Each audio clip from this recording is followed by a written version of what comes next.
तो last class में हमने रेडिएशन स्टार्ट कर दिया था, है ना? ठीक है, रिवीजन किया ना सबने? हमने प्रीवोस थ्योरी ऑफ एक्सचेंज पढ़ी थी, ठीक है? Any bodies whose temperature is about 0 kelvin radiates in form of electromagnetic waves, है ना? All bodies absorbs heat radiations falling on it at all temperature. यानी सारे points. And emission depends on temperature of body and surrounding. अगर body का temperature ज्यादा है तो emission ज्यादा होगा, एब्जॉर्प्शन कम होगा. सराउंडिंग का टेम्परेचर ज्यादा है तो बॉडी एब्जॉर्ब ज्यादा करेगी, इमिट कम करेगी. और अगर दोनों इक्वल हैं तो अमाउंट ऑफ इमिशन और अमाउंट ऑफ एब्जॉर्प्शन पर सेकंड वो सेम रहेगा. ध्यान है सबको यहाँ तक? Yes sir.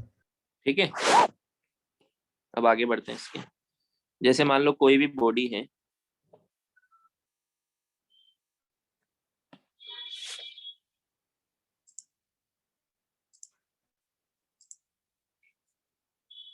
ये बॉडी है या मीडियम है ना? इस पर रेडिएशंस आ रही है. मान लो इस पर क्या आ रही है? रेडिएशंस आ रही है. रेडिएशंस क्या कैरी करती है? इलेक्ट्रोमैग्नेटिक वेव्स होती है. ये क्या कैरी करती है? एनर्जी. एनर्जी कैरी करती है ना. तो मान लो इस पर जो एनर्जी इंसिडेंट हो रही है वो हो रही है Q I. It is energy incident on the body. समझ में आया? अब ये बॉडी क्या करेगी? उसमें से कुछ एनर्जी को तो रिफ्लेक्ट कर देगी, कुछ एनर्जी को तो क्या कर देगी? रिफ्लेक्ट कर देगी. समझ में आया क्या? Yes sir. तो मान लो क्यू आर इसने रिफ्लेक्ट कर दिया. This energy is reflected energy. कुछ एनर्जी को ये एब्जॉर्ब करेगी अपने अंदर. ये एब्जॉर्ब कर दिया इसने. इसको हमने बोला क्यू ए. क्यू ए क्या है? ए फॉर एब्जॉर्ब, है ना? सो ये इसने एब्जॉर्ब कर लिया. समझ में आया क्या? Yes sir.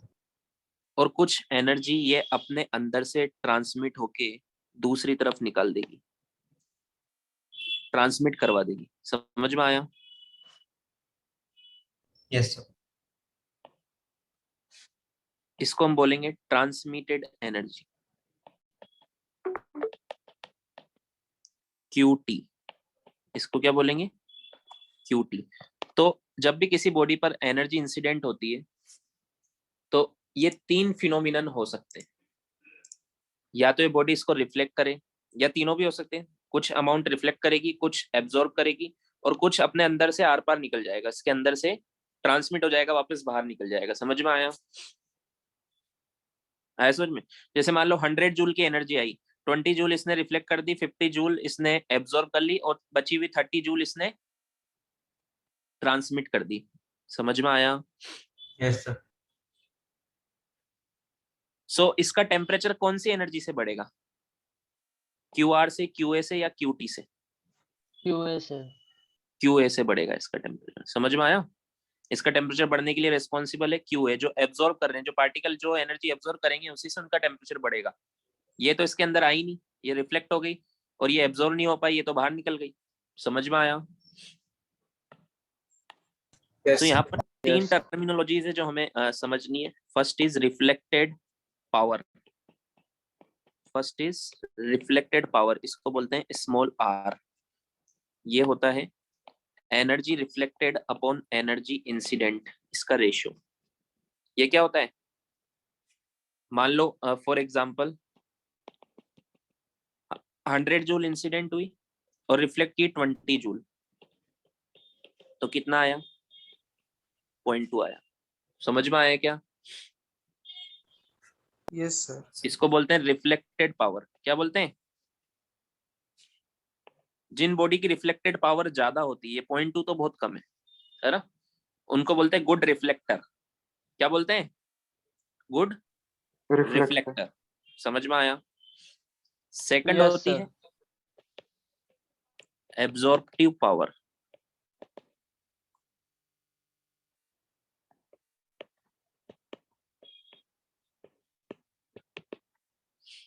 इसको बोलेंगे स्मॉल a। ये होगा कितनी टोटल एनर्जी आई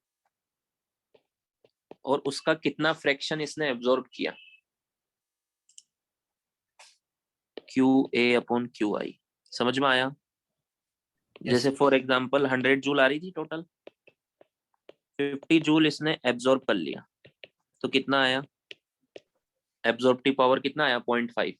एब्जॉर्प्टिव पावर 0.5 का मतलब क्या है? जितनी भी एनर्जी आएगी उसका हाफ, 0.5 टाइम ये बॉडी एब्जॉर्ब करती है। समझ में आया क्या? Yes, समझ sir. में आया? Yes, sir. Yes, sir. Third and last, transmissive power.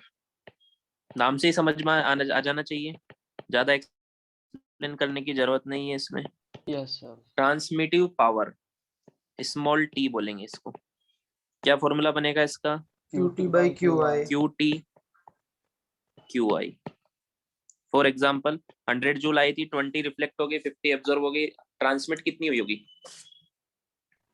30 बची हुई, 30. 30. तो कितना आंसर आएगा? 0.3। समझ में आया? Yes, sir. तो ध्यान से देखो, अगर मैं इन तीनों को ऐड करूं तो हमेशा 1 आएगा।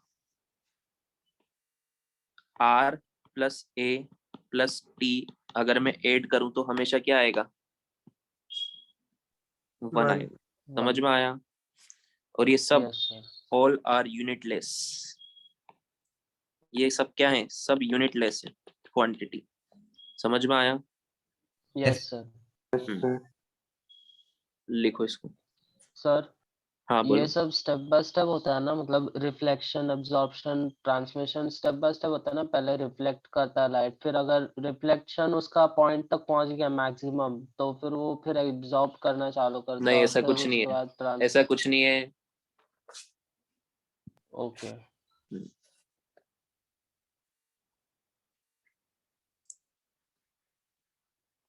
Done, sir. तो फिर से देख लो। ओके, ये बॉडी है, इस पे मान लो इतनी एनर्जी आ रही है, मिनट सर। है ना? आप लिखो, उसमें से QR रिफ्लेक्ट हो गई, QA एब्जॉर्ब हो गई और बाकी ट्रांसमिट हो गई। तो there are 3 types of power: reflected power, absorptive power, transmissive power. ठीक है? रिफ्लेक्टिव पावर कितना क्या होगा? कितनी एनर्जी इंसिडेंट हुई और कितनी इसने रिफ्लेक्ट की, उसका रेशियो। मान लो 100 जूल की एनर्जी इंसिडेंट हुई और 20 जूल रिफ्लेक्ट कर दी उसमें से, तो 0.2 आ गया रिफ्लेक्टिव पावर। कितना आ गया रिफ्लेक्टिव पावर? 0.2। एब्जॉर्प्टिव पावर क्या होगा कि कितनी एनर्जी इंसिडेंट हुई, उसमें से कितना पार्ट इसने एब्जॉर्ब किया। मान लो 100 जूल की एनर्जी इंसिडेंट हुई, 50 जूल इसने एब्जॉर्ब कर लिया, तो एब्जॉर्प्टिव पावर हो गया 0.5 जूल। वैसे ट्रांसमिटिव पावर होगा कितनी एनर्जी ट्रांसमिट हुई कितने में से।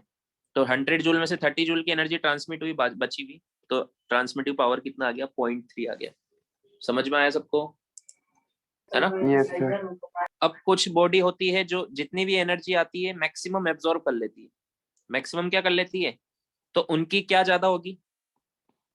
एब्जॉर्प्टिव पावर बहुत ज्यादा होगी, और R और T उनकी नियरली 0 हो जाएगा। समझ में आया? और एब्जॉर्प्टिव पावर क्या हो जाएगी? नियरली 1 हो जाएगा। समझ में आया? उनको बोलेंगे हम गुड एब्जॉर्बर। क्या बोलेंगे? Good absorb. Good absorber. और कुछ बॉडी होती है जो मैक्सिमम रिफ्लेक्ट कर देती है। जितनी एनर्जी मान लो 100 जूल आई, 99 रिफ्लेक्ट कर दी, तो उनका R बहुत ज्यादा हो जाएगा, रिफ्लेक्टिव पावर बहुत ज्यादा हो जाएगी। उनको बोलेंगे गुड रिफ्लेक्टर। समझ में आया क्या? समझ में आया? Yes, sir. अब Yes, sir.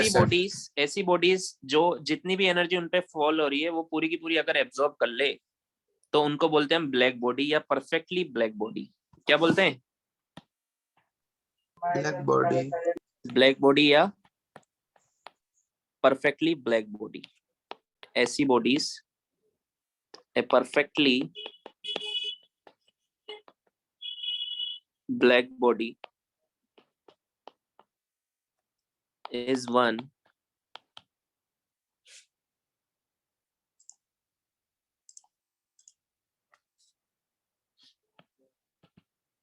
which absorbs completely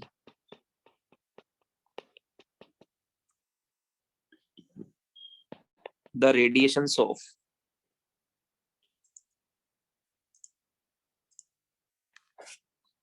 completely the radiations of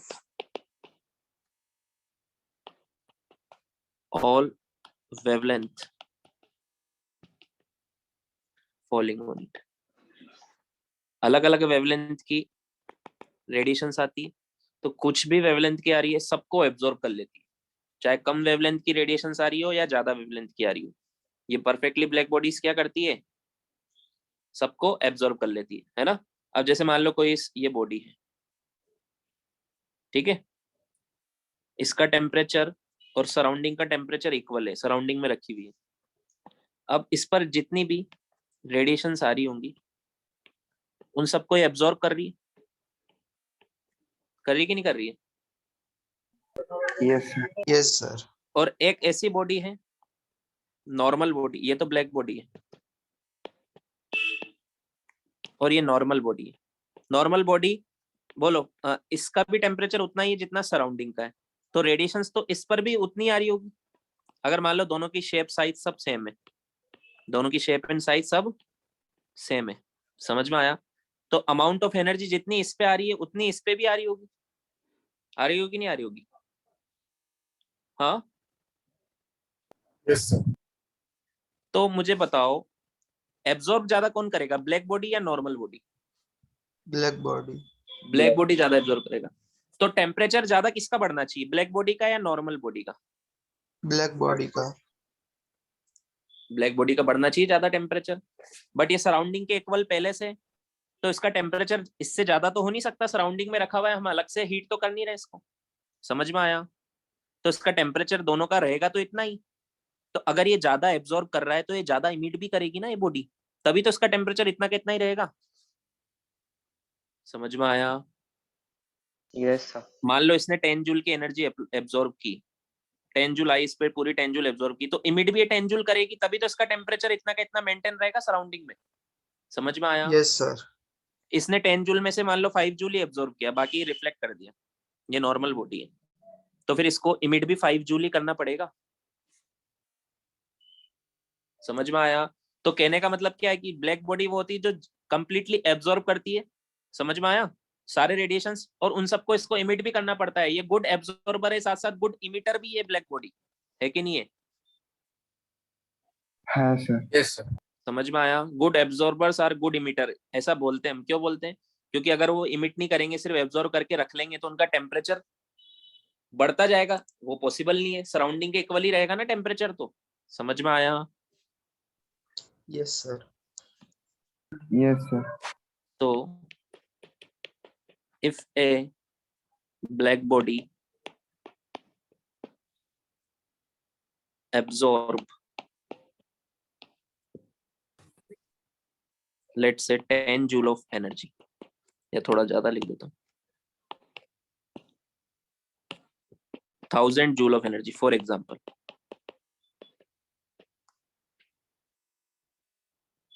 then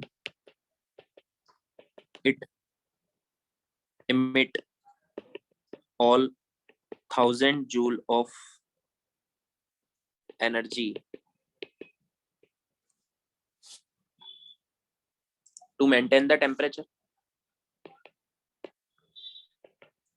to maintain the temperature। बोलो समझ में आया क्या, समझ में आया।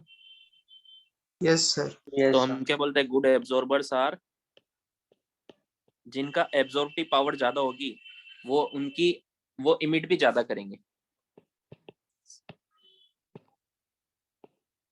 समझ में आया क्या। Yes, sir. गुड इमिटर्स, ठीक है, गुड इमिटर्स, है ना। अब परफेक्टली ब्लैक बॉडी का एब्जॉर्प्टिव पावर कितनी रहेगी, 1 रहेगी, फॉर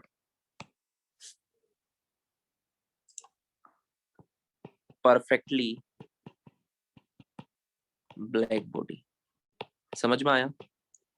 Yes, sir. एक और चीज, बच्चे कंफ्यूज होते हैं कि रिफ्लेक्ट करना और इमिट करना एक ही होता है, नहीं, दोनों अलग अलग चीज है। रिफ्लेक्ट तो जैसे एनर्जी आई इसने रिफ्लेक्ट कर दिया, इमिट करना क्या होता है, पहले एनर्जी एब्जॉर्ब होगी फिर वो इमिट होगी, समझ में आया क्या। Yes, sir. एनर्जी को रिफ्लेक्ट करना और इमिट करना दोनों अलग अलग चीज है, ठीक है?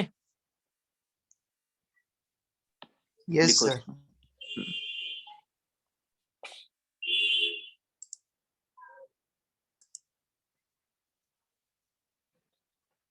Next is emissive power.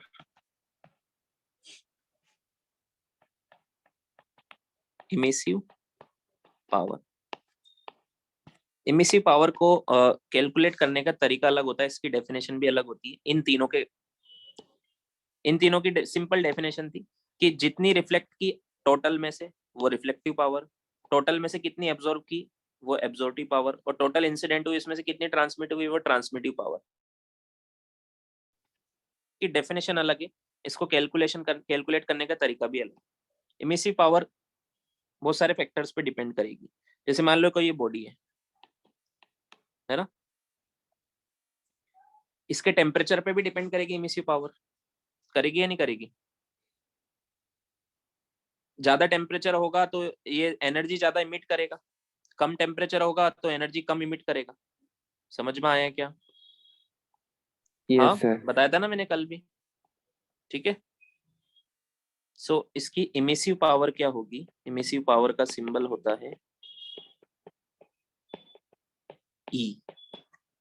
ये होती है heat released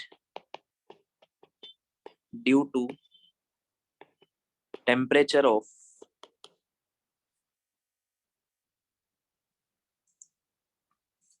surface of body. किसका टेम्परेचर? अंदर का टेम्परेचर नहीं, अंदर का टेम्परेचर नहीं, सरफेस का टेम्परेचर। एक्सपोज्ड कौन है? सरफेस है ना, सराउंडिंग में। सराउंडिंग में कौन एक्सपोज्ड है? सरफेस। समझ में आया?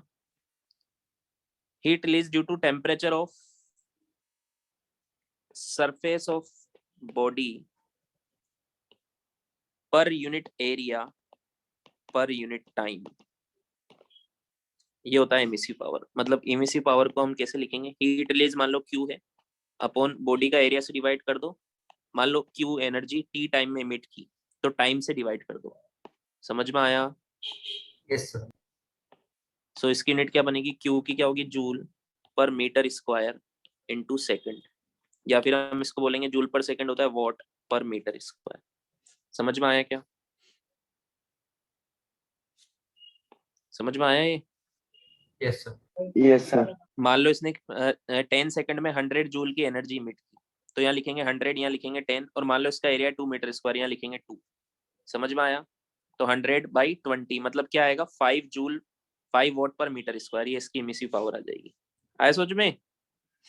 सर आपने क्या बोला, एक बार फिर से बोलेंगे? मान लो मतलब इसने क्या आवाज 100 कट जूल रही। की एनर्जी इमिट की, तो Q की जगह 100 लिखेंगे, जो इसका एरिया होगा वो लिखेंगे, और 100 जूल की एनर्जी मान लो इसने 2 सेकंड में इमिट की, टाइम की जगह 2 लिख देंगे। सिंपल। समझ में आया? ओके, हाँ सर समझा। अब ये जो एरिया होता है, जैसे मान लो एक बॉडी है, ऐसी बॉडी है, ठीक है? बाहर की रेडियस है R2 और अंदर की रेडियस है R1। ये अंदर से होल हो, तो यहाँ पर इसका कौन सा एरिया पुट करेंगे? इसका सरफेस एरिया अगर मैं निकालू तो बाहर का है 4πr2 स्क्वायर और अंदर का है 4πr1 स्क्वायर। समझ में आया 4 क्या? पाई आर 2 स्क्वायर तो इसका माइनस एरिया R1 सिर्फ जो स्क्वायर। बाहर वाला जो एक्सपोज्ड एरिया है ना वो पुट करेंगे। ये एरिया कौन सा आएगा? एक्सपोज्ड एरिया आएगा। जैसे इस केस में आएगा 4πr2 स्क्वायर, जो सराउंडिंग में एक्सपोज्ड है। समझ में आया? Yes, sir. Yes, उस sir. एरिया पर डिपेंड करेगी इसकी इमिसिव पावर। आया समझ में? Yes, sir. सो अब सर ये जो, हाँ बोलो। सर एक्सपोज्ड एरिया मतलब वो अंदर वाला एरिया भी तो एक्सपोज्ड है सर, रिंग ऐसे सराउंडिंग में रखे नहीं है ना वो, रहेगी तो उसके तो। अंदर है, उसके अंदर में, वो सराउंडिंग में नहीं है। सराउंडिंग कहाँ है? उसके बाहर है ना। समझ में आया? अंदर वाली हीट थोड़ा ना बाहर निकल पाएगी। इसके अंदर मान लो ये अच्छा। रेडिएट कर रहा होगा तो वो थोड़ा ना बाहर निकल पाएगी। आया सोच में? बाहर तो यहीं से निकलेगी, ठीक है? ओके। सो इमिसिव पावर डिपेंड्स अपॉन किन किन चीजों पर ये डिपेंड करती है?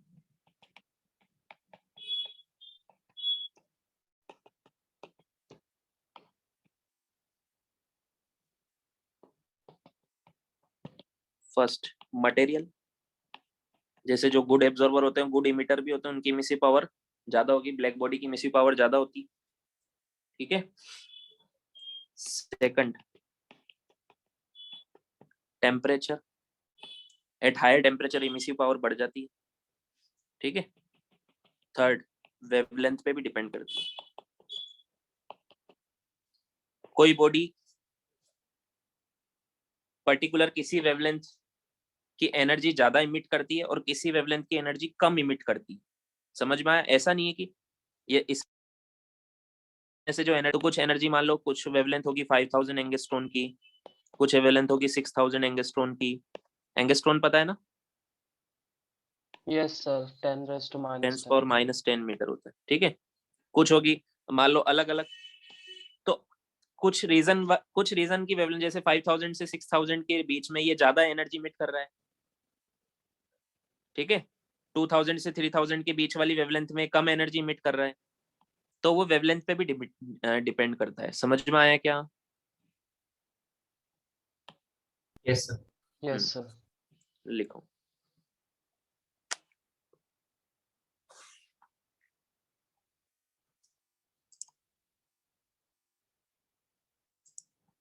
So this is emissive power.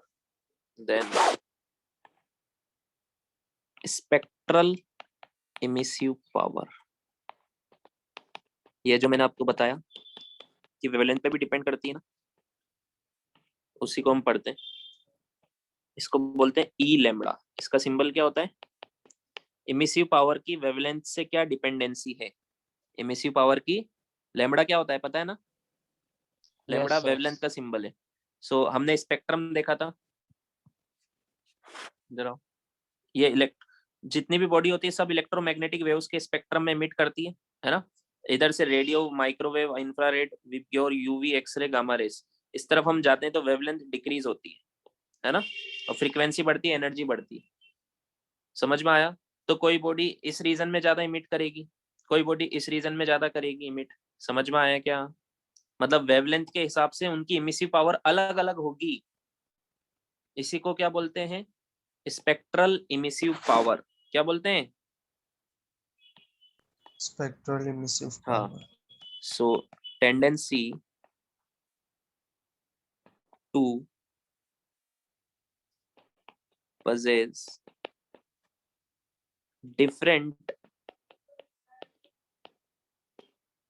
amount of emissions,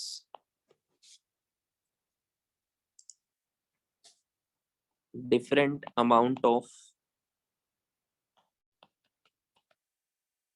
emissions for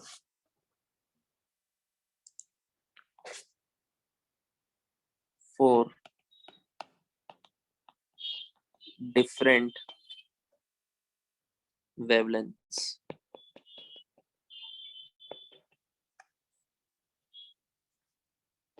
It's called spectral emissive power. क्या बोलते हैं इसको? Spectral emissive power. कोई बॉडी किस वेवलेंथ पर कितना इमिसिव पावर है, उसका मतलब कितना एनर्जी इमिट कर रही है, वो स्पेक्ट्रल इमिसिव पावर से पता लगता है। समझ में आया? अब ये जो ई लैम्बडा होता है, इसको हम डिफाइन करते हैं डी बाई डी लैम्बडा। ये क्या होता है अभी मैं बताता हूँ। ई लैम्बडा इज इक्वल टू क्या होता है? D by D lambda. अब इसमें डी क्या है और डी लैम्बडा क्या है वो देखो। What is D? D actual में एनर्जी है। इट इज एनर्जी, ये इमिसिव पावर है इसकी। डी क्या है? ई क्या था? ये ई एनर्जी नहीं है, इट इज इमिसिव पावर्स। अभी बताया था मैंने इमिसिव पावर क्या होता है। Yes, sir. ठीक है। सो डी वही है, इमिसिव पावर है, मतलब energy per second per metre square. समझ में आया? ये है डी। रेडिएटेड या इमिटेड फॉर वेवलेंथ corresponding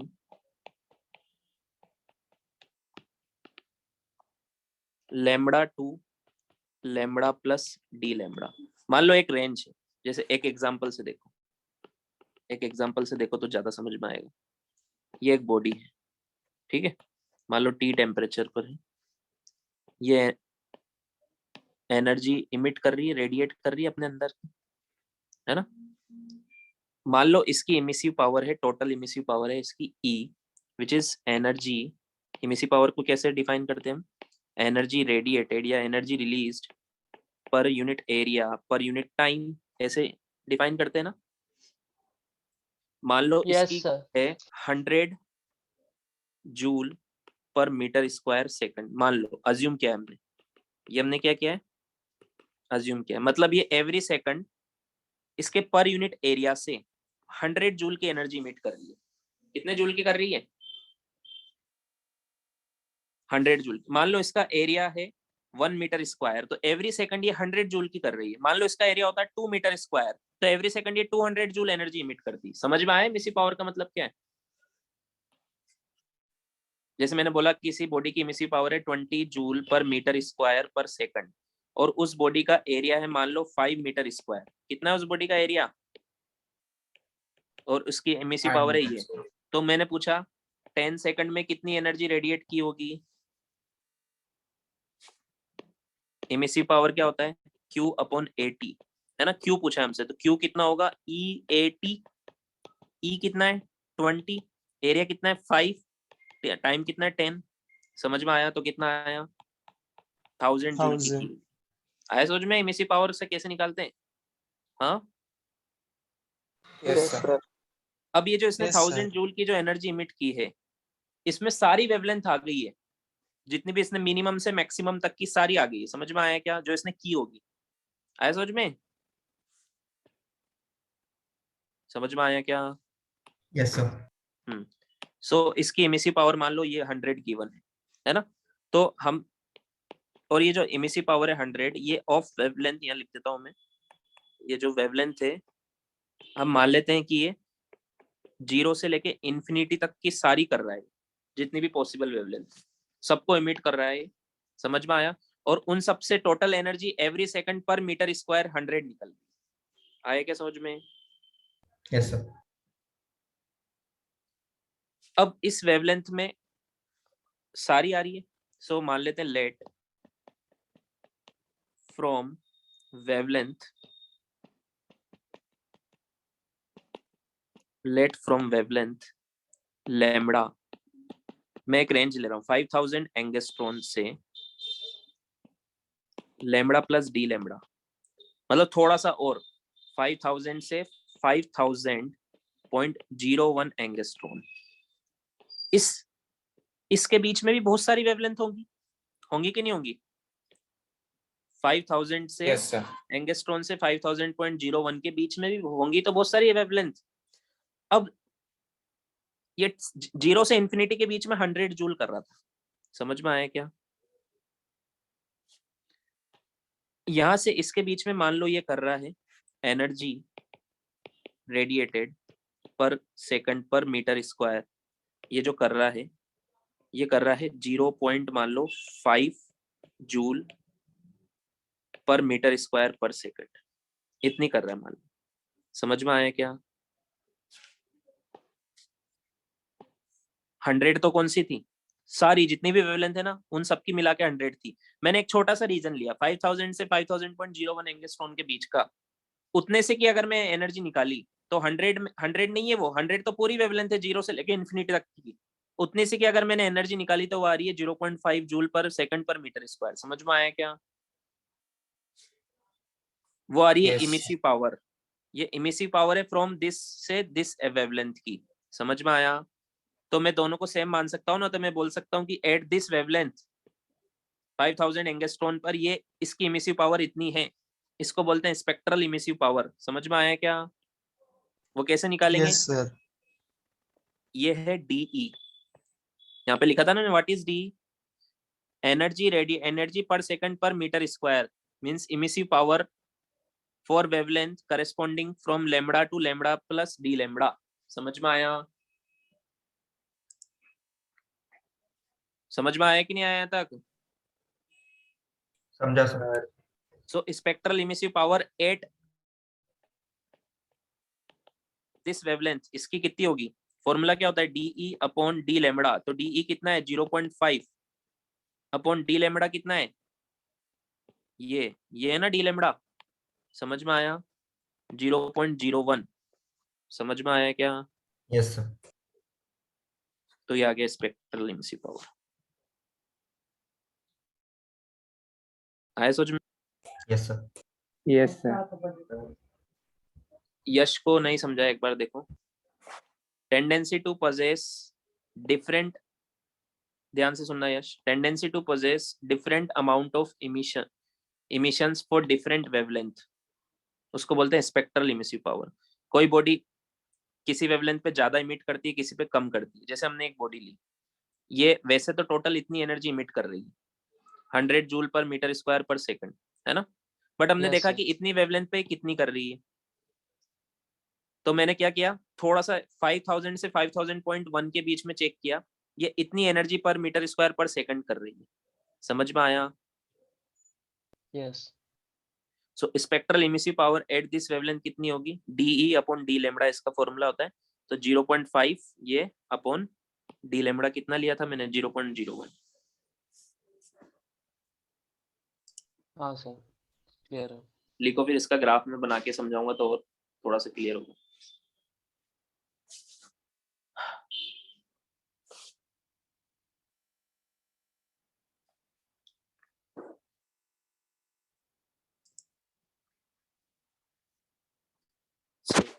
किसी भी बॉडी का एट पर्टिकुलर टेम्परेचर, ये एक पर्टिकुलर टेम्परेचर पे बात हो रही है ना?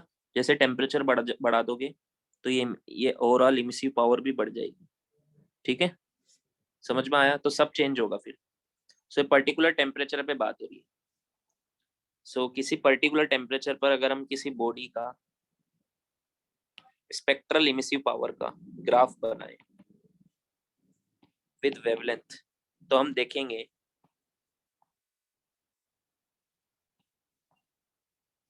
कि ये किसी वेवलेंथ पर तो ज्यादा इमिट करता है, किसी वेवलेंथ पर ये कम इमिट करता है, कुछ ऐसा ग्राफ बनता है। ठीक है, सो देखो, एक ये वेवलेंथ है जिस पर इसकी इमिसिव पावर बहुत ज्यादा आ रही है,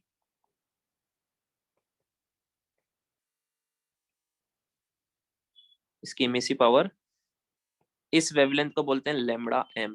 व्हाट इज लैम्बडा एम? ये मैक्सिमम वेवलेंथ नहीं है, वेवलेंथ तो और आगे बढ़ती जा रही है।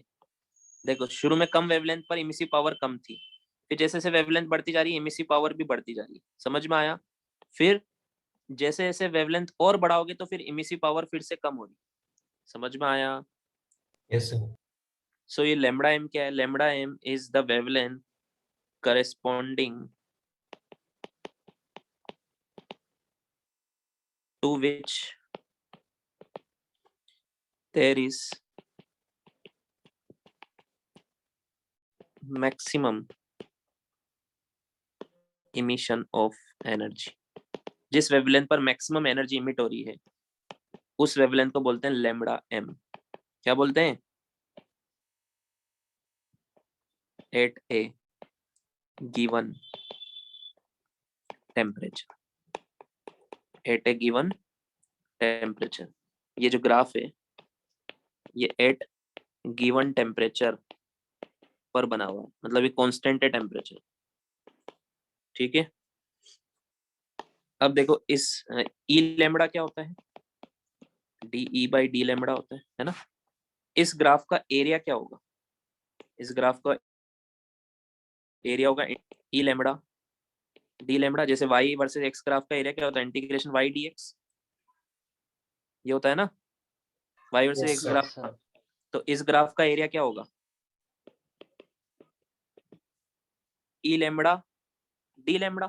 समझ में आया? Integration y versus x graph का एरिया क्या होता है? इंटीग्रेशन y dx होता है ना? Yes, sir. समझ में आया? हाँ. सो ई लैम्बडा क्या होता है? DE by D lambda. So D lambda से डी लैम्बडा कैंसिल हो जाएगा, होगा कि नहीं होगा? Yes, sir. Yes, sir. सो क्या आएगा इसका आंसर? डी का इंटीग्रेशन आएगा E, D। Total emissive power. समझ में आया? So area under this curve, area under this curve, E lambda versus lambda curve, E lambda versus lambda curve is equal to क्या होता है? Emissive power of body. क्या होता है? Emissive power of Emissive body power. at a particular temperature, at a given temperature। समझ में आया? Temperature vary करेंगे तो इस ग्राफ में क्या चेंज आएगा वो भी देखेंगे। ये लिखो, ओके। तो अब हर बॉडी अलग अलग वेवलेंथ पर अलग अलग एनर्जी इमिट करती है, इसको बोलते हैं स्पेक्ट्रल इमिसिव पावर, टेंडेंसी होती है ना। अब किस, जैसे इस पर्टिकुलर वेवलेंथ पर ये मैक्सिमम एनर्जी इमिट कर रही है, maximum emissive spectral emissive power है, तो ये कैसे डिसाइड होगा कि वेवलेंथ, किस वेवलेंथ पर ये ज्यादा एनर्जी इमिट करेगी? ये हमने थोड़ा सा पहले भी देखा था। यहाँ पर आ जाओ, मैंने आपको बताया था कि nearly all body up to 100 degree Celsius तक मोस्टली इंफ्रारेड रीजन यहाँ तक की वेवलेंथ इमिट करती है। यहाँ तक की करती है, इंफ्रारेड तक की, है ना। क्योंकि इस तरफ हम जाते जा रहे हैं तो वेवलेंथ डिक्रीज हो रही है और फ्रीक्वेंसी इंक्रीज हो रही है। फ्रीक्वेंसी इंक्रीज होने से एनर्जी इंक्रीज होती है वेवलेंथ इलेक्ट्रोमैग्नेटिक वेव्स की। जैसे एक्सरे की ज्यादा एनर्जीज होती है, गामा रेस की ज्यादा होती है, यूवी की ज्यादा होती है, इंफ्रारेड की इससे ज्यादा रेड की होती है, ऑरेंज की और ज्यादा होती है, वॉयलेट की और ज्यादा होती है। समझ में आया क्या? आया समझ में? Yes sir. तो अगर मैं बॉडी का टेम्परेचर बढ़ाते जाऊं तो जो रेडिएशंस जो इमिट हो रहे हैं वो किस तरफ शिफ्ट होंगे? इस तरफ शिफ्ट होंगे ना। जैसे आप आयरन को हीट करते जाते हो तो वो रेड रेड कलर का हो जाता है, फिर ऑरेंज कलर का हो जाता है, और टेम्परेचर बढ़ाओ तो रेडिएशन इस तरफ शिफ्ट होते हैं ना, होते हैं कि नहीं होते हैं? Yes sir. Yes, sir.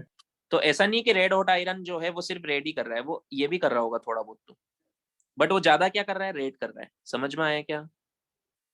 Yes, sir. उसकी इमिसिव पावर ज्यादा किस पर है? रेड पर, रेड वाली वेवलेंथ पर है। और टेम्परेचर बढ़ा दूंगा तो उसकी इमिसिव पावर ज्यादा आ जाएगी ऑरेंज वाले पर। समझ में आया क्या? तो ऐसा नहीं कि सिर्फ ऑरेंज ही कर रहा है, रेड भी कर रहा होगा। आया समझ में? हाँ।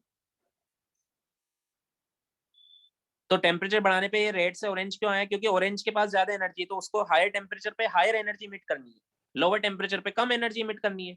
हायर टेम्परेचर पर इमिसिव पावर उसकी ज्यादा हो जाएगी। समझ में आया क्या? तो ज्यादा एनर्जी वाली वो वेवलेंथ लाइट इमिट करेगा, मतलब इलेक्ट्रोमैग्नेटिक रेडिएशन इमिट करेगा। समझ में आया क्या? समझ में आया? Yes sir. Yes sir. सो टेम्परेचर बढ़ाने पर ये स्पेक्ट्रम में किस तरफ इमिशन किस तरफ शिफ्ट होता है? राइट की तरफ। राइट की तरफ मतलब कम वेवलेंथ की तरफ, ज्यादा फ्रीक्वेंसी की तरफ, या बोलो कम वेवलेंथ की तरफ शिफ्ट होता है। समझ में आया क्या? Yes sir. Yes, sir. सो यहाँ पर ये जो मैक्स, ये लैम्बडा एम है, ये वो वेवलेंथ है जिसके करस्पॉन्डिंगली कोई भी बॉडी ज्यादा से ज्यादा एनर्जी इमिट करती है। अगर मैं टेम्परेचर बढ़ा दूंगा तो ये वाली वेवलेंथ कम हो जाएगी। ये वाली वेवलेंथ क्या हो जाएगी? कम हो जाएगी। समझ में आया क्या? ये वो वेवलेंथ है जिसके करस्पॉन्डिंग बॉडी अपनी मैक्सिमम एनर्जी इमिट करती है। है समझ में? तो इस लॉ को बोलते हैं वीन्स डिस्प्लेसमेंट लॉ। क्या बोलते हैं? Wien's displacement law. ये लॉ क्या बोलता है कि the wavelength corresponding to which the maximum energy emit maximum energy body emit maximum energy at a particular given temperature is lambda M. ये होता है inversely proportional to the temperature. Body का temperature जितना कम होगा बॉडी उतनी higher wavelength पर emit करेगी, और बॉडी का टेम्परेचर जितना ज्यादा होगा बॉडी उतनी कम वेवलेंथ पर इमिट करेगी। समझ में आया? समझ Yes, में sir. आया? सो अगर हम प्रोपोर्शनल हटाएं तो एक कांस्टेंट आता है बी। अपॉन टी, ठीक है, या फिर हम ऐसे बोल सकते हैं lambda m into T is equal to B. ये बी क्या है? बी को बोलते हैं वीन्स कांस्टेंट, बी को बोलते हैं वीन्स कांस्टेंट। इसकी वैल्यू होती है 0.282। इसका लिमिट क्या होगी, यूनिट क्या होगी? वेवलेंथ की होती है मीटर या सेंटीमीटर, टाइम की होती है केल्विन। सो इसकी वैल्यू सेंटीमीटर की टर्म्स में लिख रहा हूँ मैं, 0.282 सेंटीमीटर केल्विन, ये इसकी वैल्यू होती है, आपको याद रखनी, ठीक है। सो ये वीन्स डिस्प्लेसमेंट लॉ क्या बोलता है कि the wavelength corresponding to which body emits maximum energy या मैक्सिमम इमिसिव पावर वो इनवर्सली प्रोपोर्शनल टू होता है टेम्परेचर। मतलब आप टेम्परेचर बढ़ाओगे ना तो ये कर्व किस तरफ शिफ्ट होगा? शॉर्टर वेवलेंथ की तरफ शिफ्ट होगा। शॉर्टर वेवलेंथ मतलब इस तरफ शिफ्ट होगा, ये कर्व ऐसा हो जाएगा टेम्परेचर बढ़ाने पे। समझ में आया? Yes sir. सर वापस समझाएंगे? नहीं समझा। अभी समझाता हूँ वापस से, पहले लिख लेते हैं इसको। It means with an increase in temperature, इधर आके समझो वापस से। मैंने बोला अगर मैं बॉडी का टेम्परेचर बढ़ाता हूँ, जैसे आयरन का टेम्परेचर बढ़ा रहा हूँ, तो वो थोड़ी देर बाद रेड हॉट हो जाता है, क्योंकि वो रेड वाली वेवलेंथ सबसे ज्यादा इमिट कर रहा है। फिर और टेम्परेचर बढ़ाओगी तो ऑरेंज हो जाता है, क्योंकि वो ऑरेंज वाली सबसे ज्यादा इमिट कर रहा है। समझ में आया क्या? यस तो टेम्परेचर sir. बढ़ाने से जो मैक्सिमम वेवलेंथ वो इमिट कर रहा है वो कम होती जा रही है। रेड की ज्यादा होती है या ऑरेंज की ज्यादा होती है वेवलेंथ? रेड की ज्यादा होती है ना, तो आप टेम्परेचर और यस बढ़ा दोगे तो रेड से ऑरेंज पर आ जाएगा। समझ में यस आया? वेवलेंथ कम होगी। यस तो ये ऐसा नहीं कि ऑरेंज कर रहा है तब रेड नहीं कर रहा है, बट ज्यादा ऑरेंज कर रहा है। समझ में आया? Yes Yes, sir sir. समझा। तो यही ये लो बोल रहा है। आया ओके समझ में? Yes it means with an increase in temperature of the body, या ब्लैक बॉडी की बात हम जब भी करते हैं तो ब्लैक बॉडी की बात करेंगे। ब्लैक बॉडी, द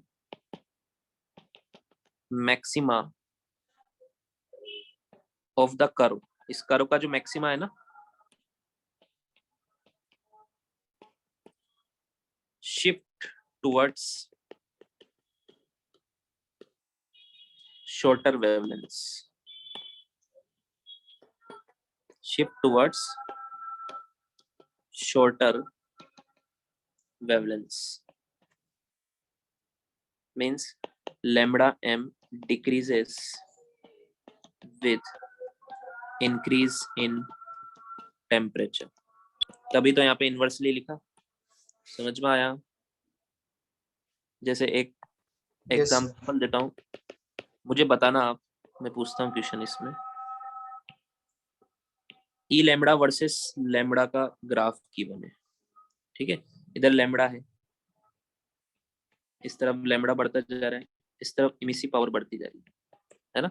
इसी ग्राफ में, एक ही ग्राफ में दो अलग अलग टेम्परेचर पे प्लॉट कर रहा हूँ।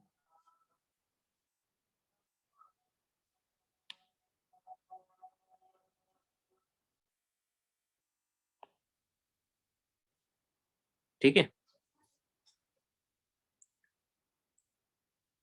इस ये T1 टेम्परेचर पर है इस बॉडी का ग्राफ, और ये T2 टेम्परेचर पे। मुझे बताओ T1 बड़ा या T2 बड़ा? T1 T1 T1 बड़ा है। कैसे बताया? T1 बड़ा होगा सर। T1 पर लैम्बडा देखो, सर T1 का मैक्स, छोटा है। हाँ, इसका मैक्सिमा यहाँ पर आ रहा है और T2 का मैक्सिमा यहाँ पर आ रहा है। तो यहाँ पे देख के बताओ मुझे, लैम्बडा M1 बड़ा है या लैम्बडा M2 बड़ा है? M2 लैम्डा M2 Lambda बड़ा है। M1. M2 बड़ा है ना, ये Yes, बड़ा sir. है ना, ये इतना है और ये तो इतना ही M1 है। का टेम्परेचर अरे बड़ा ये नहीं देखना है, ये चीज नहीं देखना है, वेवलेंथ की बात हो रही है। समझ में आया? Yes, sir. ये तो क्या है कि इसकी यहाँ पर मैक्सिमम इमिसिव पावर इस वेवलेंथ पर है, इसकी बात हो रही है। इमिसिव पावर कितनी है उसकी बात नहीं हो रही है, मैक्सिमम। समझ में आया? Yes sir. ये लो बात करता है कि किस वेवलेंथ पर मैक्सिमम इमिसिव पावर होगी, कितनी होगी, उसकी बात नहीं कर रहा है। समझ में आया? Yes sir. ये देख के नहीं बताना Yes, है कि लैम्बडा M1 बड़ा है, ये देख के बताना है ना, यहाँ पर वैल्यूज लिखी होगी ना 2 4 6 8 10 12, तो ये बड़ा है या ये बड़ा? लैम्डा m2 बड़ा है। लैम्डा m2 बड़ा है। तो इनवर्सली प्रोपोर्शनल होता है, तो T1 बड़ा है या T2 बड़ा? T1 बड़ा है। T1 बड़ा है। समझ में आया? Yes sir. Yes sir. Yes, sir. इसलिए तो लिखा maxima of the curve shift towards shorter wavelength. अगर आप टेम्परेचर बढ़ा दोगे तो पहले T2 था, T2 से आपने T1 कर दिया, तो ये कर्व किधर शिफ्ट हो जाएगा? टुवर्ड्स शॉर्टर वेवलेंथ, इस तरफ शिफ्ट हो जाएगा। समझ में आया? Yes sir. लिखो।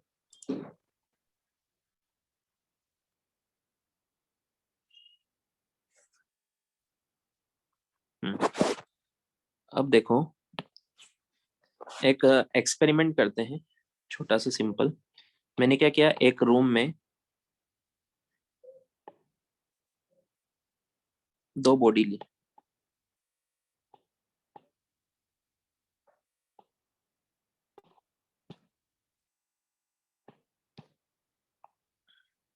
दोनों को मैंने स्ट्रिंग से हैंग किया, ठीक है।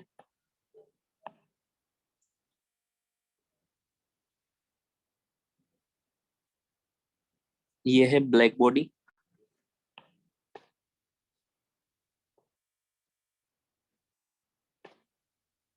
और ये है एक normal body.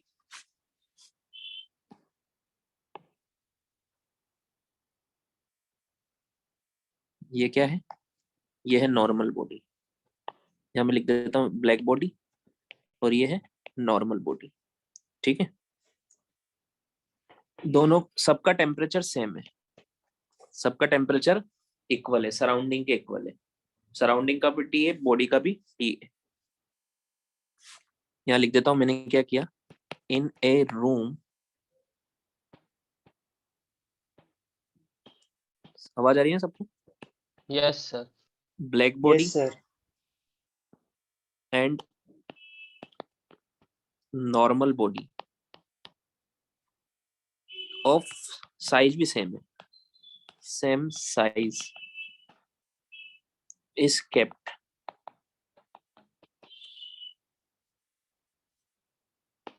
In equilibrium, thermal equilibrium में विद सराउंडिंग,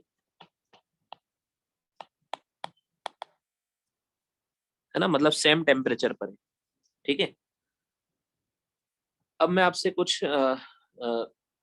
डिस्कस करते हैं अपन, कि हम डिस्कस जो कर रहे हैं वो एवरी 1 सेकंड की कर रहे हैं, इन 1 सेकंड एनालिसिस कर रहे हैं। जो एनालिसिस कर रहे हैं हम वो क्या कर रहे हैं, 1 सेकंड का, इन 1 सेकंड। ताकि कैलकुलेशन थोड़ी सी इजी हो जाएगी, ठीक है।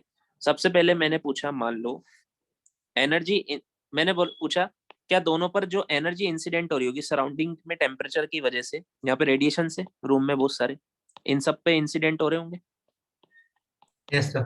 इस पर भी इंसिडेंट हो रहे हैं, तो क्या दोनों पर इक्वल हो रहे हैं या अनइक्वल हो रहे हैं? Equal.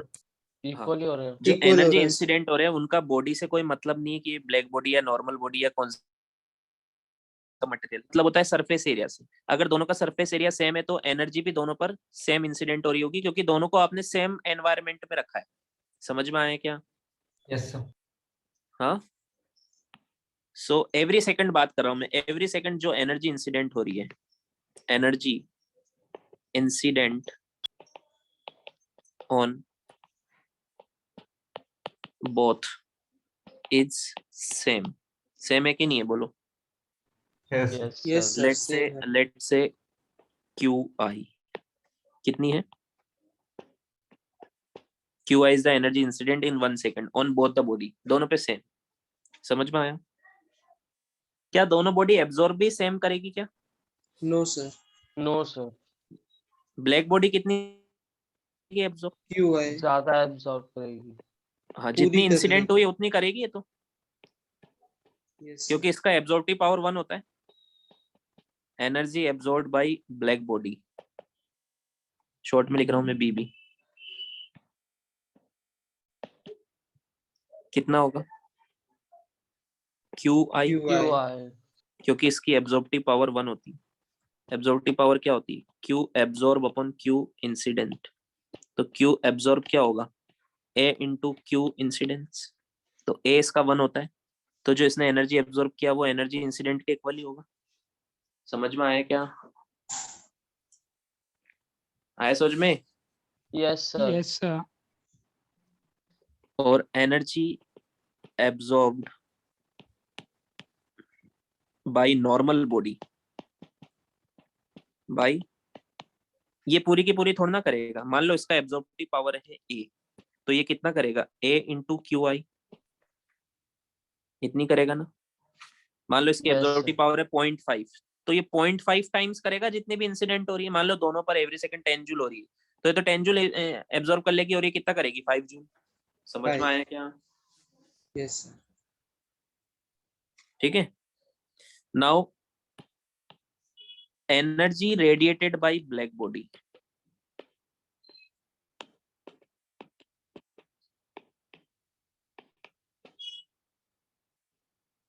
कितनी करेगी? QI.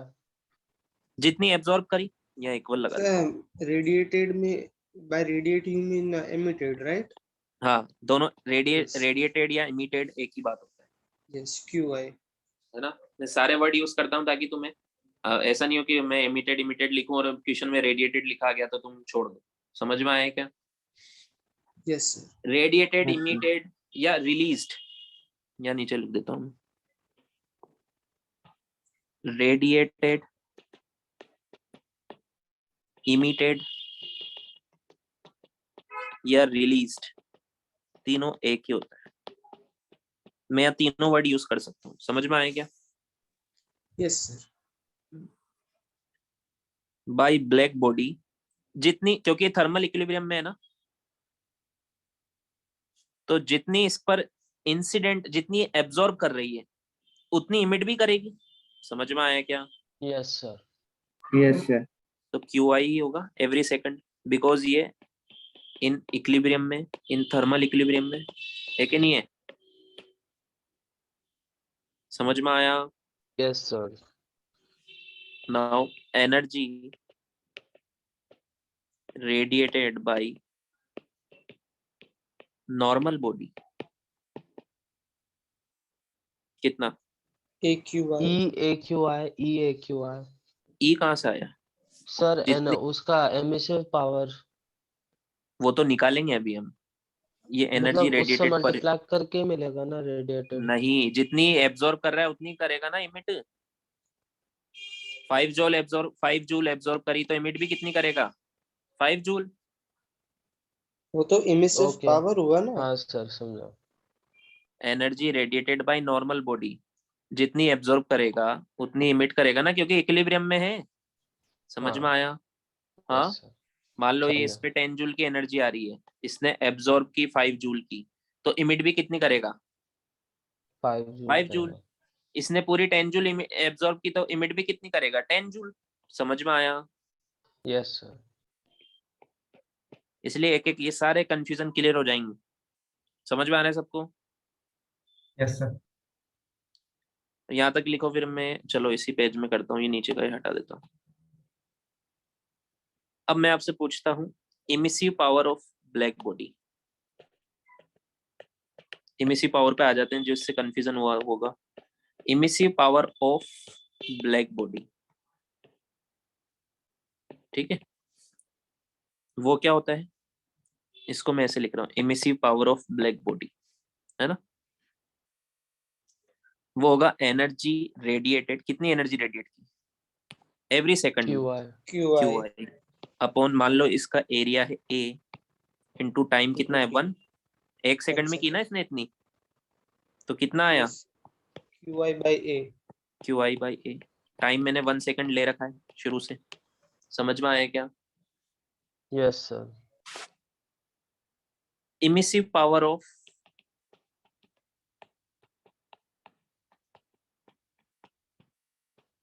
Normal body, E of normal body, ठीक है, इसको सिंपल ई भी बोलते हैं, सिंपल ई भी बोलते हैं इसको। समझ में आया? नॉर्मल बॉडी की इमिसिव पावर को क्या बोलते हैं? ई, या ई ऑफ नॉर्मल बॉडी। ये क्या होगा? Energy radiated in 1 AQI second by QI A. by A. A into 1, तो क्या आएगा? AQI बाई A आया। समझ में आया? ये क्वेश्चन 1, ये क्वेश्चन 2, Yes, sir. यहाँ तक लिखो।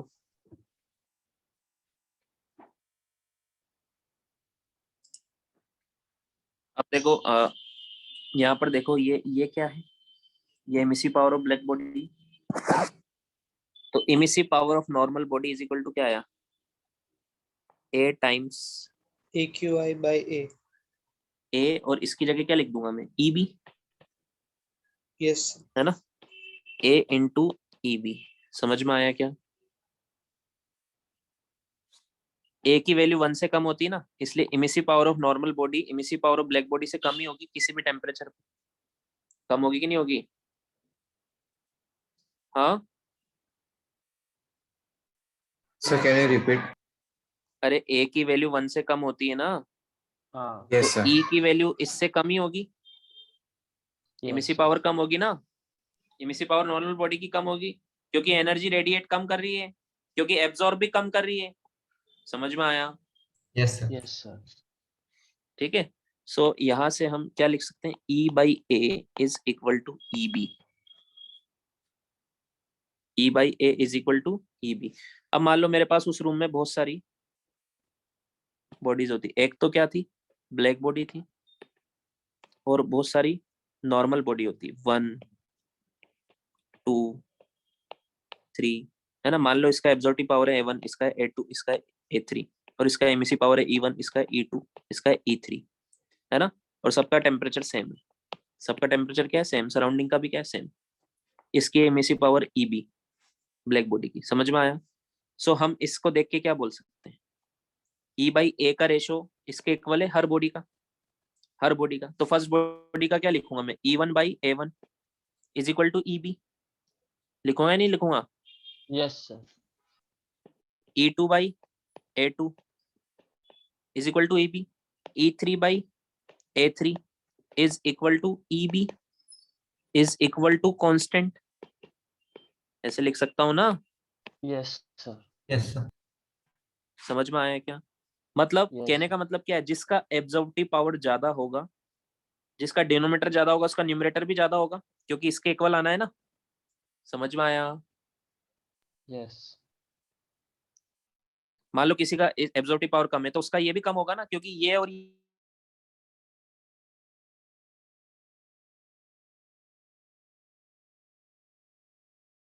क्या बोलते हैं? सर आवाज नहीं आया था सर बीच में आपकी आपका। आवाज बीच में कट गई थी।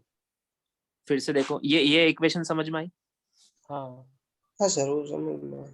E अपॉन A का जो रेशो होता है वो कांस्टेंट होता है इन सबका E अपॉन A का रेशो क्या होगा? वो कांस्टेंट होगा, वो ब्लैक बॉडी की एमिसिव पावर के इक्वल होगा एट पर्टिकुलर टेम्परेचर। समझ में आया? हाँ यस सर। तो ये रेशो, ये E1 upon A1 is equal to E2 upon A2। मान लो A1 A2 से बड़ा है, तो E1 को भी E2 से बड़ा होना पड़ेगा। हाँ, हाँ हाँ मतलब जो A1 मतलब 1 ज्यादा एब्जॉर्ब कर रहा है, एब्जॉर्प्टिव पावर ज्यादा है, तो ये ज्यादा इमिट भी करेगा। समझ में आया क्या? yes sir. ये पहले ही Yes. समझा चुका हूं मैं आपको। हाँ sir. So by this equation, we can say good absorbers are good emitters. If body has, so if body has more absorptive power, then उस बॉडी की, किसी भी बॉडी की बात करो, जो नॉर्मल बॉडी की बात करें, इमिसिव पावर विल भी ज्यादा होगी।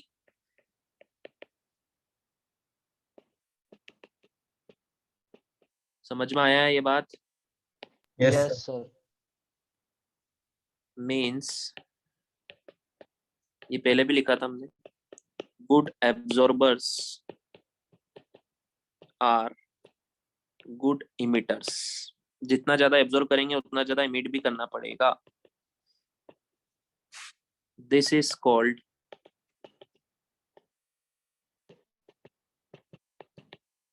Kirchhoff's law.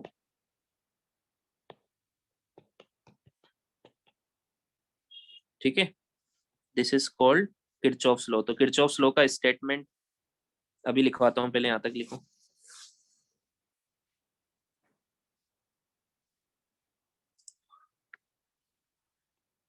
At any given temperature, ratio of emissive power to the absorptive power is constant for all bodies, and this constant is equal to the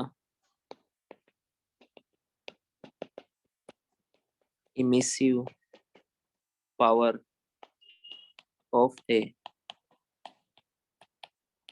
perfectly black body at same temperature. क्योंकि temperature अलग करने से emissive power change होती है। Emissive power temperature पे depend करती है। Temperature बढ़ा दोगे तो इमिसिव पावर भी बढ़ जाती है। मींस E अपॉन ए किसी भी बॉडी का वो कांस्टेंट होता है। किसके इक्वल होता है? Emissive power of the black body. कोई ब्लैक बॉडी ले लो, उसी टेम्परेचर पर उसकी जो इमिसिव पावर है ना उसके इक्वल होता है। E इस बॉडी का E अपॉन ए का रेशियो। समझ में आया? Yes, sir. या फिर हम बोल सकते हैं good absorbers are good emitter. आया समझ में? Yes sir. Yes, sir. Next एक और टर्म होती है emissivity. Emissivity of the body. ये होती है स्मॉल ई। याद रखना, कैपिटल ई होता है इमिसिव पावर, स्मॉल ई होता है किसी भी बॉडी की इमिसिविटी।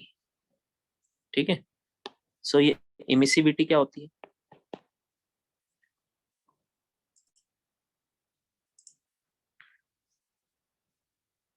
इमिसिविटी होती है, ये रेशियो होता है किसका? इमिसिव पावर का। Emissive power of a body, किसी भी बॉडी का, normal body at any temperature T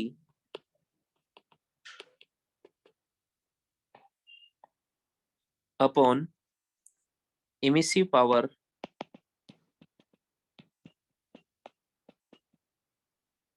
of black body at same temperature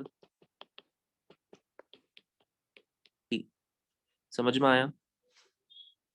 जैसे मान लो एक नॉर्मल बॉडी है और एक ब्लैक बॉडी है। नॉर्मल बॉडी का टेम्परेचर T है और ब्लैक बॉडी का टेम्परेचर भी T है ना? इसकी इमिसिव पावर मान लो E है और इसकी इमिसिव पावर है EB, है ना? और मान लो इनका टेम्परेचर सराउंडिंग से ज्यादा भी हो सकता है, कुछ भी हो सकता है। समझ में आया क्या? सो इमिसिविटी ऑफ दिस बॉडी, इस बॉडी की इमिसिविटी है ना, वो होगा emissive power of this body upon emissive power of black body. समझ में आया क्या? जैसे मान लो किसी बॉडी की इमिसिविटी है 0.5। कितनी है? 0.5। तो इमिसिविटी आपको क्वेश्चन में गिवन है, मान लो कितनी गिवन है? 0.5। किसी बॉडी की इमिसिविटी कितनी है? 0.5। तो उसका मतलब क्या है? उस बॉडी की जो इमिसिव पावर है ना वो ब्लैक बॉडी की इमिसिव पावर का 0.5 टाइम से। कितने टाइम से? 0.5 टाइम्स। ये 1 से ज्यादा तो हो नहीं सकती, क्योंकि emissive power of any body black body से ज्यादा तो हो नहीं सकती। समझ में आया? Yes sir. अगर मैं ब्लैक बॉडी की ही बात करूं, फॉर ब्लैक बॉडी, अगर मैं इसकी इमिसिव पावर निकालूं तो emissive power of black body, तो बॉडी E अपॉन E भी होता है ना, तो ऊपर भी E भी आएगा, नीचे भी E भी आएगा। समझ में आया क्या? तो emissive power of black body क्या आएगा? 1 आएगा। समझ में आया? Yes. Emissive power of black body का फॉर्मूला क्या बनेगा? Emissive power of black body at temperature T upon emissive power of black body at temperature T। तो EB अपॉन EB 1 ही तो आएगा। तो इमिसिविटी से हमें पता लगता है कि किसकी इमिसिव पावर ज्यादा है, किसकी इमिसिव पावर कम है। नॉर्मल बॉडी की इमिसिव पावर 0 से 1 के बीच में होगी। जैसे मान लो एक बॉडी की इमिसिव पावर है 0, इमिसिविटी है 0.5 और एक की है 0.7। तो बताओ किसकी इमिसिव पावर ज्यादा होगी? 0.7 वाले की। इसकी ज्यादा होगी। समझ में आया? हाँ, जितना आप 1 के पास जाओगे उतना आप ब्लैक बॉडी के पास जाते जाओगे। समझ में आया? Yes, अब sir. यहाँ से देखो E sir upon black body की ऑलवेज 1 होती है। इमिसिविटी। यस, इसके ये तो रेफरेंस है। ब्लैक बॉडी तो इमिसिविटी और इमिसिव पावर। इमिसिविटी 1 होती है, स्मॉल e लिखा हुआ है यहाँ। ओके। ये हमने एक्चुअल में रेफरेंस लिया हुआ है। ब्लैक बॉडी को क्या लिया हुआ है? रेफरेंस। तो खुद के रिस्पेक्ट में तो 1 ही होगी ना। समझ में आया? Yes sir. किसी भी बॉडी की इमिसिव पावर निकालने के लिए हमने रेफरेंस लिया हुआ है ब्लैक बॉडी को। समझ में आया? सो इमिसिविटी आपको Yes, ये sir. बताता है कि ब्लैक बॉडी के रेफरेंस में, रिस्पेक्ट में किसी भी बॉडी की इमिसिव पावर कितने टाइम से। समझ में आया? आया समझ में? Yes, sir. जैसे E की वैल्यू 0.1 Yes, है, sir. तो emissive power of body black body का 0.1 टाइम्स होगी। समझ में आया? और E की वैल्यू 0.9 है तो 0.9 टाइम्स होगी। आया समझ में? Yes, अब यहाँ sir. से देखो किरचॉफ्स लॉ का स्टेटमेंट भी कुछ ऐसा ही था। E upon EB is equal to A, और यहाँ पे E upon EB is equal to E। तो एक्चुअल में E इक्वल टू A आ रहा है। आ रहा है कि नहीं आ रहा है? Yes sir. किसी भी बॉडी की इमिसिविटी और एब्जॉर्प्टिव पावर इक्वल ही होती है, बट ये दोनों अलग अलग चीज है। समझ Yes, में आया? sir. इनका मैग्नीट्यूड सेम है। बोथ, यहाँ लिख लेते अपन, बोथ आर डिफरेंट टर्मिनोलॉजी, है ना। दोनों का कहने का अलग अलग मतलब है। एब्जॉर्प्टिव पावर तो क्या होती है?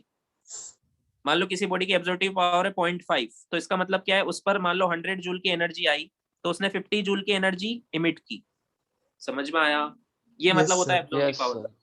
और इमिसिविटी का मतलब है 0.5। इसका मतलब क्या है? इस बॉडी की इमिसिव पावर ब्लैक बॉडी की इमिसिव पावर का हाफ है। समझ में आया? Yes, sir. Yes sir. Both are different but numerical values are same. समझ में आया? Yes sir. Yes, sir. ये हमने कहाँ से लिखा? ये हमने किरचॉफ्स लॉ से लिखा। अभी पढ़ा ना हमने किरचॉफ्स लॉ।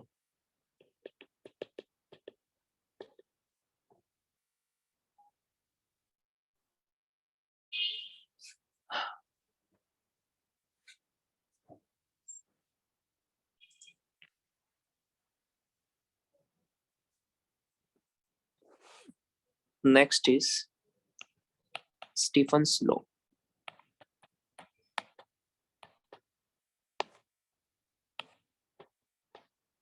Stephen's law. जैसे मान लो कोई एक बॉडी है, इसका टेम्परेचर है T, सराउंडिंग का टेम्परेचर है TS। मान लेते हैं कि T ग्रेटर देन है TS।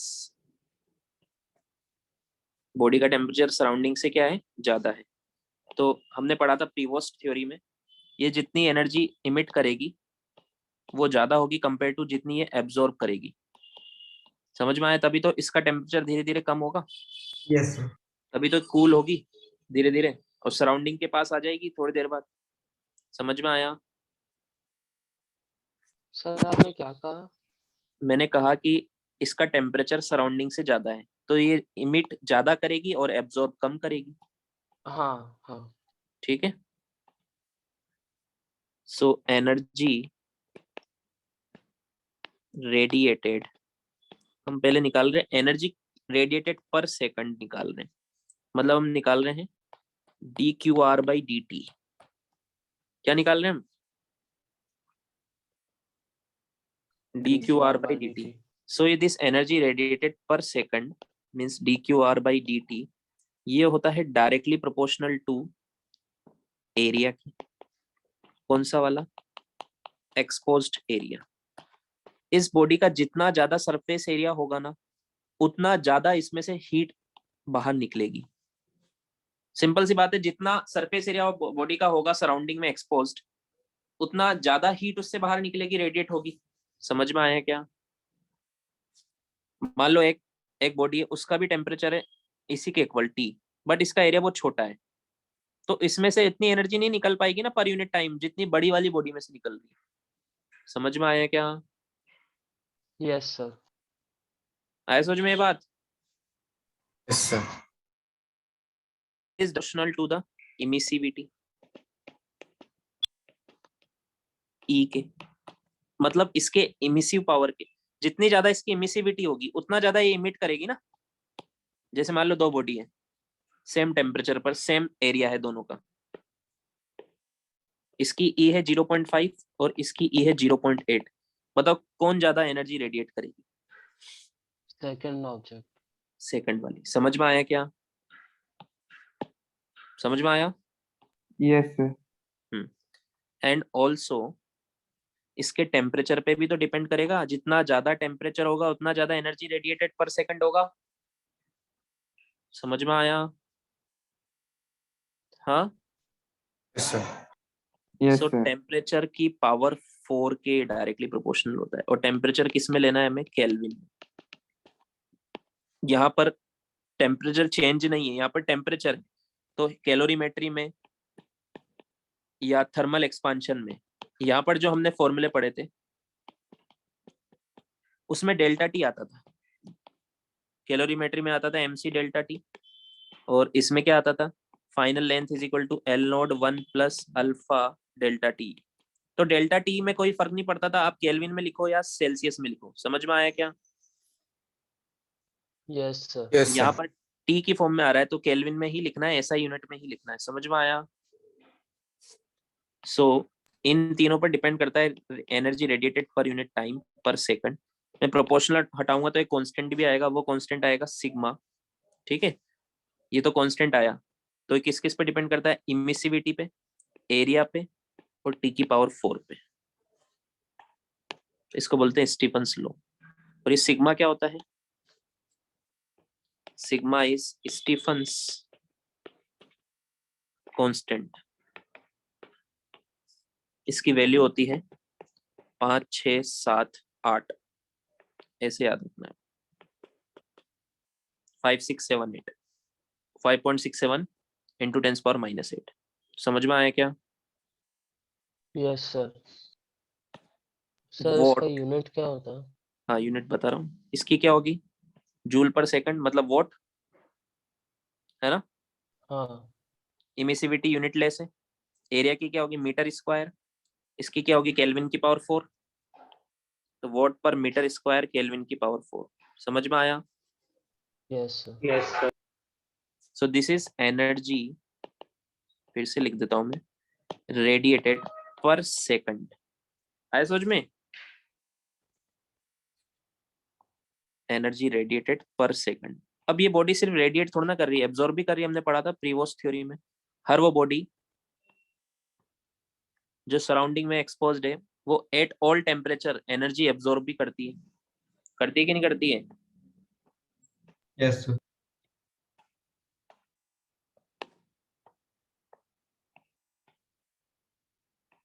सो अब हम कैलकुलेशन करेंगे एनर्जी। हमने फर्स्ट पार्ट किया अभी, एनर्जी एब्जॉर्ब पर सेकंड। अब हम सेकंड कैलकुलेशन कर रहे हैं, एनर्जी रेडिएटेड पर सेकंड का हमने किया कैलकुलेशन। सेकंड हम करेंगे अब energy absorbed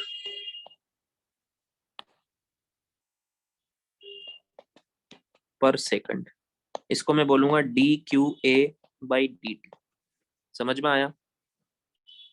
so this also depends upon area. Body का जितना, एक छोटी बॉडी है और एक बड़ी बॉडी है, कौन ज्यादा एनर्जी एब्जॉर्ब करेगी? किस पे ज्यादा एनर्जी बड़ी फॉल होगी? बॉडी। तो हाँ, जिस पे ज्यादा एनर्जी फॉल होगी वो एब्जॉर्ब भी ज्यादा ही करेगी ना, उसी प्रोपोर्शन में। समझ में आया? इस पे तो थोड़ी सी होगी क्योंकि इसका एरिया कम है। आया समझ में? हाँ। Yes, yes sir. Sir. It also depends upon absorptive power. कोई बॉडी है जिसकी एब्जॉर्प्टिव पावर है 0.5 और एक दूसरी बॉडी है जिसकी एब्जॉर्प्टिव पावर है, तो बॉडी दोनों का सेम एरिया है। इसकी एब्जॉर्प्टिव पावर है 0.5, इसकी एब्जॉर्प्टिव पावर है 0.6। बताओ कौन ज्यादा एब्जॉर्ब करेगी दोनों में से? दोनों पर सेम एनर्जी आ रही है, 100 जूल 100 जूल, क्योंकि एरिया सेम है। तो ये तो 50 जूल करेगी, ये 60 जूल करेगी। समझ में आया क्या?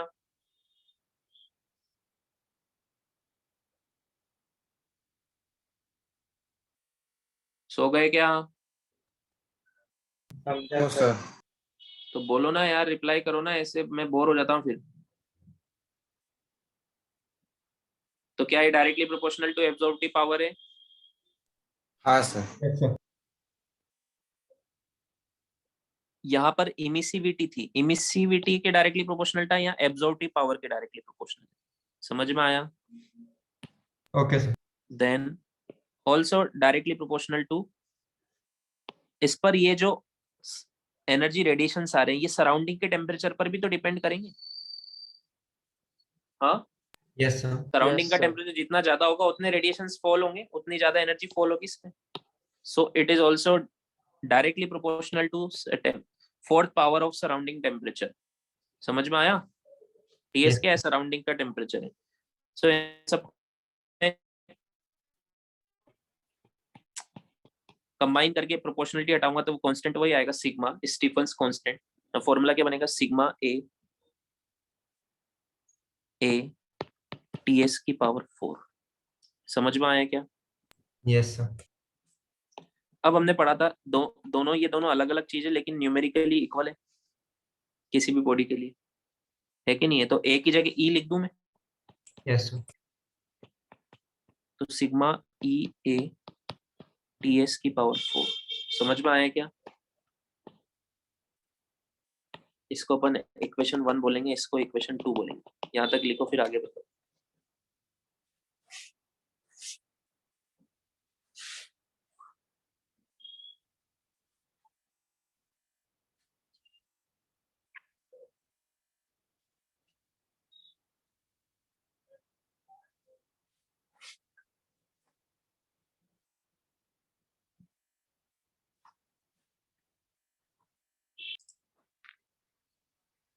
हमसे पूछा नेट हीट लॉस, इसका हीट लॉस कितना हो रहा है? क्योंकि ये हीट रेडिएट हो रहा है और ये हीट एब्जॉर्ब हो रहा है। मान लो एवरी सेकंड 100 जूल ये रेडिएट कर रही है और 50 जूल एब्जॉर्ब कर रही है, तो नेट कितना कर रही है एवरी सेकंड? 100 माइनस 50 जूल से। समझ में आया क्या? हाँ, Yes, sir. Net heat loss पर सेकंड, या नेट हीट एक्सचेंज भी बोल सकते हैं हम इसको। हीट लॉस या हीट एक्सचेंज, हीट लॉस ही बोल देते हैं अभी तो, पर सेकंड। इसको मैं बोलूंगा dQ/dt इन द बॉडी। ये बॉडी हीट लॉस क्यों कर रही है? क्योंकि इसका टेम्परेचर सराउंडिंग से ज्यादा है। अगर कम होता तो गेन करती। समझ में आया? तो dQ/dt क्या होगा? dQr/dt रेडिएटेड ज्यादा कर रही होगी और एब्जॉर्ब कम कर रही होगी। समझ में आया? Yes, sir. So equation dQr/dt equation 1 में है सिग्मा ई ए टी की पावर 4, और ये है sigma E A T S की पावर 4। सिग्मा ई ए कॉमन आ जाएगा तो टी की पावर 4 माइनस टी एस की पावर 4 इज इक्वल टू आएगा dQ/dt। समझ में आया? Yes, sir. This is rate of heat loss. समझ में आया? ये फॉर्मूला काम में आने वाला है। ये है बॉडी का टेम्परेचर और ये है सराउंडिंग का टेम्परेचर। ए क्या है? Area of body. ई क्या है? Emissivity of body. और सिग्मा क्या है? Stefan's constant 5 6 7 8। ठीक है, लिख लो।